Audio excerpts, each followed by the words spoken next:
Hi, today gagawa tayo ng siopaw. So ito isang favorite na merienda ng mga Pinoy. Ang feeling na gagawin natin para sa ating siopaw ay pork asado.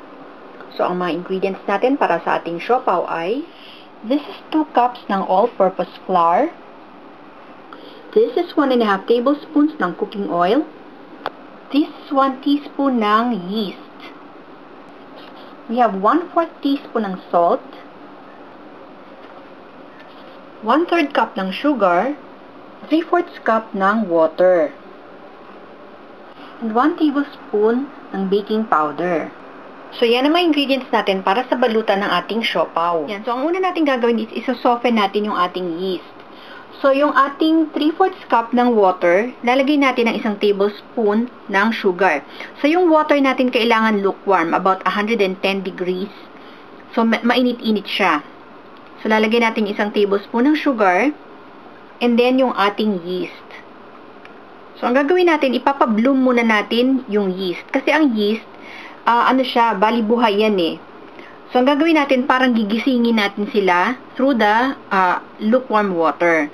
So, ito, isa-set aside natin for about 10 to 15 minutes hanggang mag-bubble siya. So, babalikan natin to. So, ito naman yung ating flour. So, isasama natin sa kanya yung natira natin sugar. So, ito yung 3/4 cup ng sugar na binawasan natin ng 1 tablespoon at nilagay natin sa ating yeast.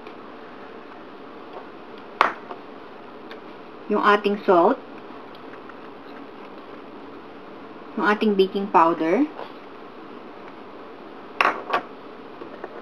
And our oil.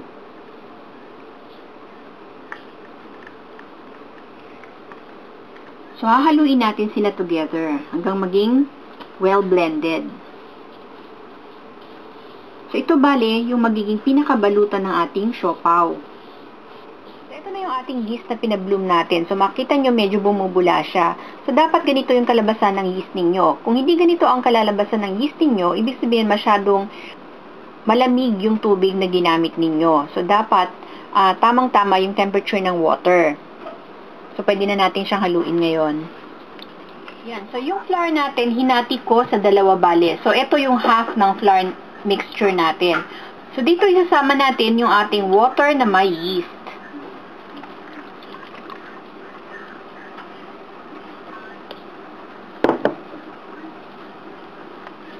So, haluin natin.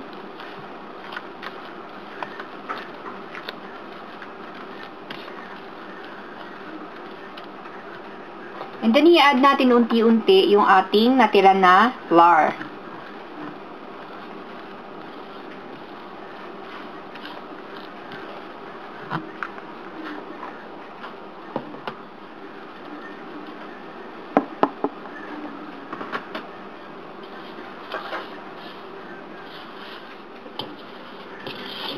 Yan. So, bali gagawa tayo ng dough. Kagaya dito na masyadong malambot yung dough natin, pwede tayong mag-add ng konting flour a little at a time hanggang maging firm enough siya to shape into a ball. So, unti-unti ang dagdag ng flour.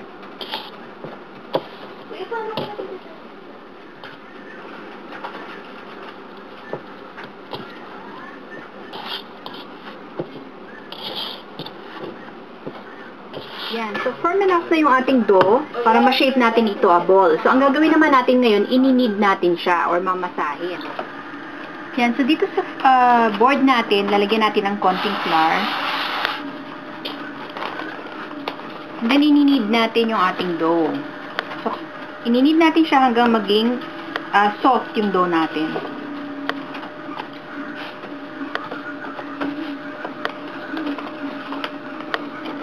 So, yung pag-knead ng dough, pinakita ko na before dun sa ating pandesal.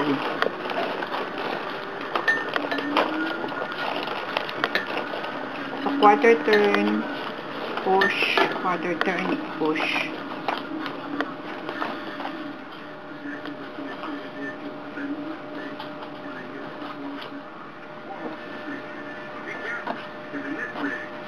Yan. So, smooth na yung ating dough. Tapos na tayo na i-knead siya. Ngayon, kailangan natin gawin sa kanya, Lagay natin sa isang bowl. So, dito sa bowl, meron ako nilagay na konting oil and then ibabrush natin ng oil yung loob niya.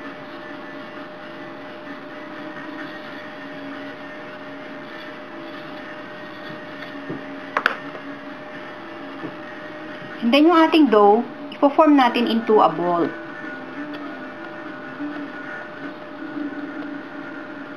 And then ilalagay natin sa ating bowl. So ito turn natin siya once para kung alin yung may oil na sa ibabaw. So lalagyan natin ng cling wrap yung ibabaw ng ating bowl. And then ito, paparize natin hanggang maging double ng size niya. So, pwede natin ilagay ito sa loob ng oven na hindi naka-on. So, ipaparize muna natin to and then babalikan natin. Para naman sa asado filling ng ating siopaw, ang kailangan natin ay about 500 grams ng pork cubed, half a cup of water, just 2 tablespoons ng soy sauce, 1 tablespoon ng cornstarch pampalapot ng ating sauce, and a bit of salt to taste. 2 tablespoons ng sugar. So we also need a little bit of oil to saute our pork. So yan naman ang mga ingredients natin para sa ating asado filling. Habang natin mag-rise yung ating dough, liluto muna natin yung ating asado filling. Yan. So mainit na yung ating pan, maglalagay tayo ng kaunting oil. About a tablespoon. At dun sa mainit na oil natin, ilalagay natin yung ating pork. Yan. So, hayaan lang natin na mag-brown evenly yung ating pork. So, brown na yung ating pork. Wala nang pink. Ngayon, itong liquid na to, bali hindi ito tubig. Ito yung liquid or juice na lumabas doon sa loob ng pork. So, dito, i-add na natin yung ating soy sauce.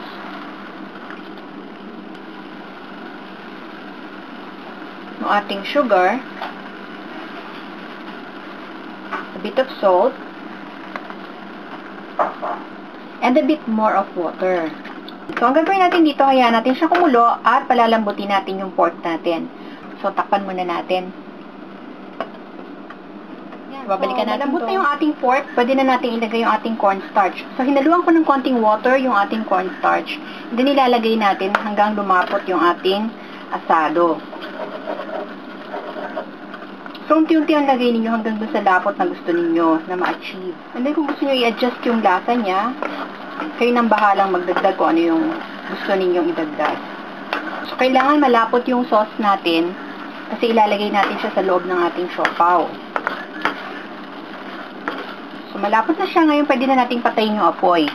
Yan. So, ito palalamigin natin at iintayin naman natin yung ating dough. So, babalikan natin to. Yan. So, ito na yung ating dough. So, kung makita nyo, nag-rise na siya. So, actually, medyo nasobrahan ng pag-rise yung dough natin. Kasi, I had to leave it sa oven overnight. Kasi, medyo late na kagabi nung ginawa ko to. Kaya, nag-decide ako na ngayong umaga ko na lang ituloy. So, ang gagawin natin dito sa ating dough, ipa-punch down natin siya.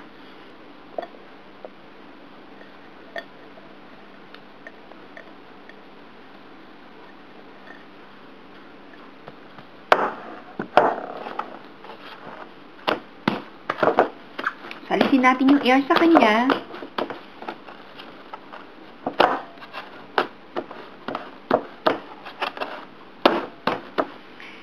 And then, from this, dito tayo kukuha, bali, nung pinakabalutan ng ating siopaw. So, ito naman, I made some squares from wax paper. So, ito yung gagamitin natin na pang lagay sa ilalim ng ating siopaw para hindi siya manikit sa ating steamer.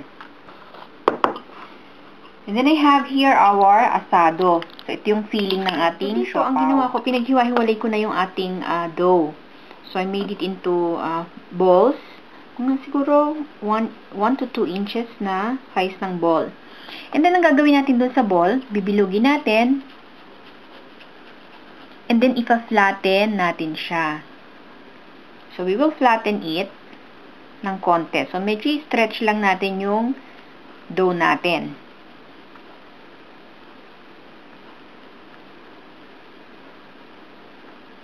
And then, kapag may enough space na sa gitna ng ating dough, pwede na tayong maglagay ng ating asado filling sa gitna. So, about a tablespoon siguro. And then, isi-seal natin yung edges niya. So, pag didikit-dikitin natin yung edge ng ating dough. So, make sure na sealed yung edges. Kasi kung hindi siya sealed, lalabas yung pinaka-sauce ng ating asado.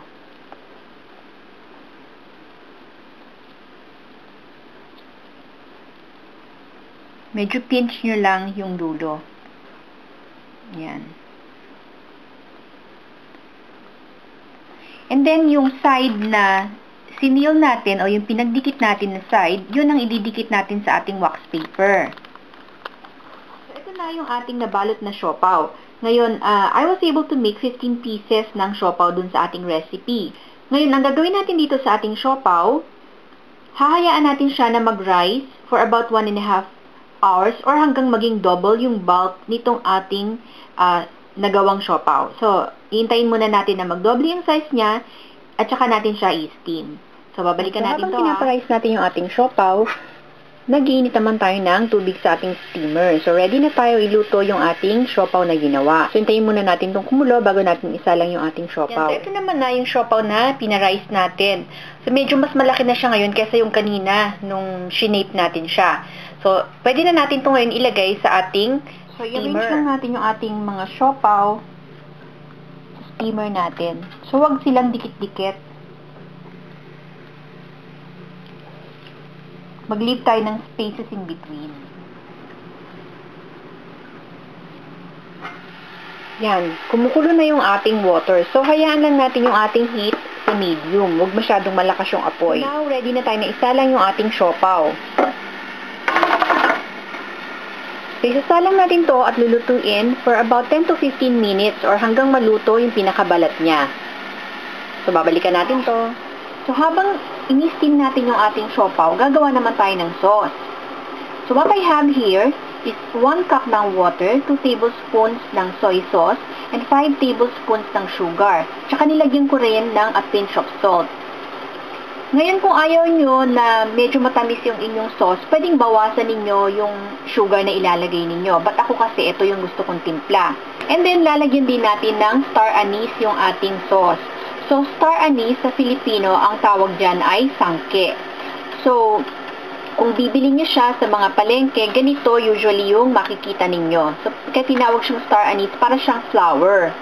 Ngayon, kukuha lang tayo ng isang, kumbaga parang tip nung ating star anise or 2 pieces.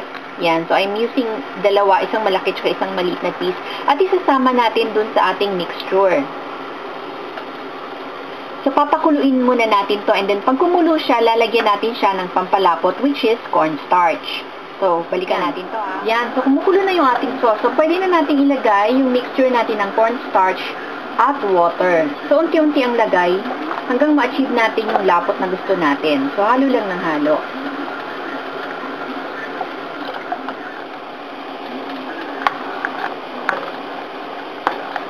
Yan. So, kung gaano kalapot yung gusto nyo na sauce, dagdagan nyo lang yung cornstarch and water mixture ninyo. Yung pagka nasobrahan naman sa lapot, dagdagan nyo ng konting water and then adjust nyo na lang yung taste. Yan. So, pwede na to. Pwede ko nang patayin yung apoy. So, medyo palalamigin lang natin to at mamaya gagamitin natin sa ating siopaw. Check muna natin yung ating siopaw. Yan. So, kung makikita nyo, hiniwalay ko yung ibang siopaw dun sa isa ko pang steaming rack kasi medyo nagdidikit-dikit sila. So, yan. So, pag in-steam nyo yung siopaw ninyo, allow ample space in between ng siopaw para pag lumaki sila, hindi magdidikit-dikit kasi masisira yung siopaw pag nagdikit sila. So, ito halos luto na actually kasi iba na yung itsura nung kanyang pinakabalutan. So, mukhang luto na. But, since hinihintay ko pa yung mga anak ko bago dumating dito sa bahay, hinaan ko na lang yung apoy and then I'll just let it steam some more. Ang ating siopaw at ready na tayo i-serve sa mga batang dadating galing sa school. O, diba? Nakagawa tayo ng siopaw. I mean, pwede tayong bumili sa labas but then there's something nakakaiba kasi kapag ka ikaw mismo ang gumawa ng pagkain na isa-serve mo sa mga anak mo. So, I hope nagustuhan niyo itong video na to at sana i-try niyo itong recipe na to. So, maraming salamat sa panonood. Hanggang sa susunod ulit.